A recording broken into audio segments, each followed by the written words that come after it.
Bonjour à toutes et à tous, bienvenue dans cette édition spéciale en ce jour férié de la Toussaint. D'abord un mot de météo, vos conditions pour cette fin de semaine, du soleil, des nuages et même quelques gouttes de pluie, notamment ce vendredi.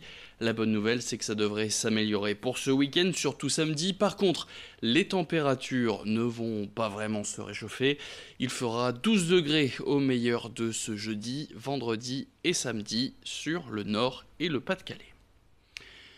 Le saviez-vous, chaque année à l'occasion de la Toussaint, il est possible de visiter le cimetière de l'Est à Lille. Ce terrain de 22 hectares qui a été créé en 1779 a été légué à la ville à condition d'en faire un cimetière paysager.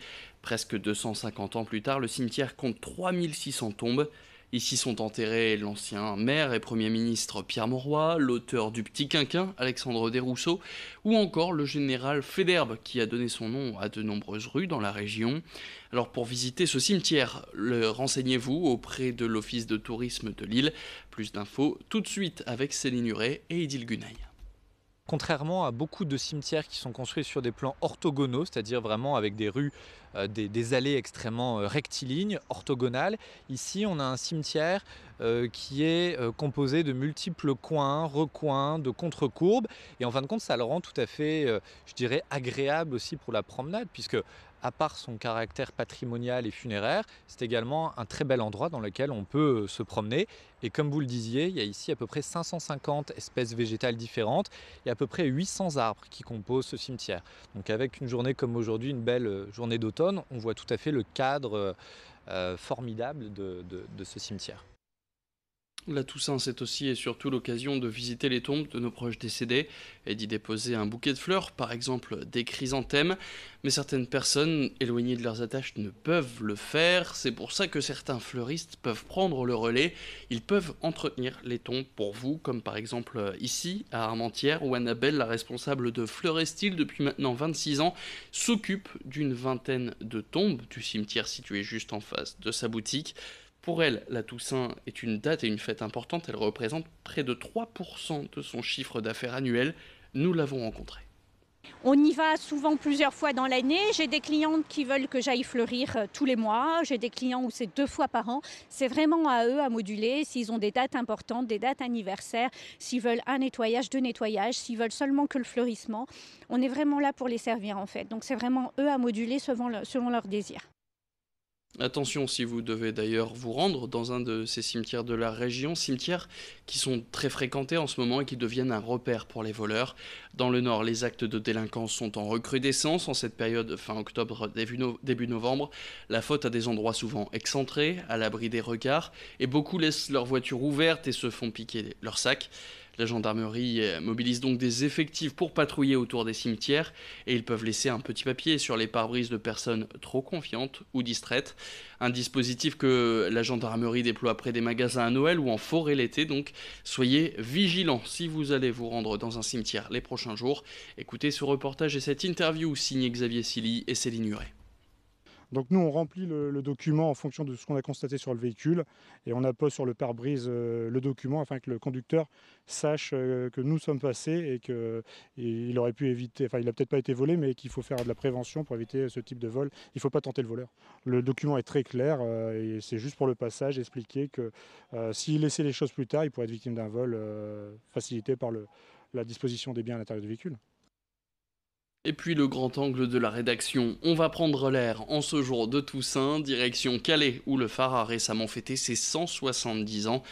On part donc à la découverte de cet édifice construit en 1848 qui mesure 50 mètres de haut et dont la lumière se voit 40 km à la ronde. En haut de ces 300 marches, la lentille mécanique qui était alimentée par du pétrole ou de l'huile de colza est devenue électrique. Mais même si les bateaux ont aujourd'hui plus de moyens technologiques pour se repérer, le phare continue de les guider dans la nuit. À la découverte du phare de Calais, un reportage signé Louis Caillé. C'est un phare à l'histoire particulière qui domine les toits calaisiens. Construit à l'origine en 1848 sur un bastion militaire pour faire face aux Anglais, le phare résiste aujourd'hui à un autre assaut, celui du temps. Même si le gardien a déserté les lieux depuis bien longtemps, c'est une association, Opal Tour, qui a pris possession des murs et éclaire les visiteurs durant leur visite. Ici, on est à peu près à 35 mètres du sol, on est dans ce qu'on appelle la salle de veille. Alors, du temps où le phare était encore gardienné, c'est là où se tenait le gardien qui était d'astreinte.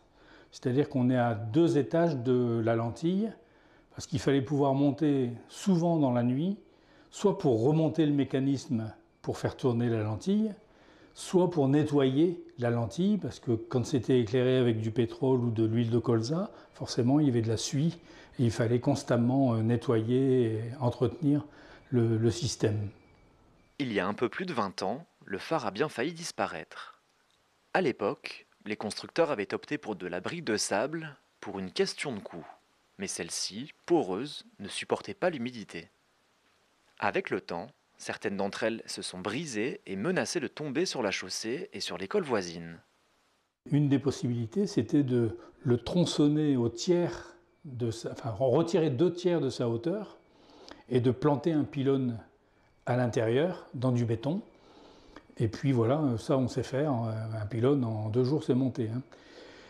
Et heureusement, on a trouvé, alors je ne vais pas rentrer dans le détail, mais on a trouvé les fonds nécessaires pour que les phares et balises refassent totalement l'extérieur du phare. Donc il y a un rang de briques émaillées qui a été fait sur toute la surface du phare.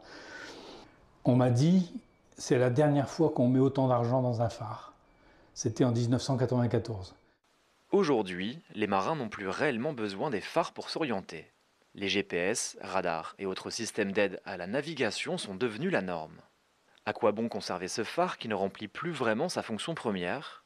Donner un signal lumineux aux bateaux dans le détroit du Pas-de-Calais. Il a tout à fait son utilité et la même utilité qu'il y a 170 ans.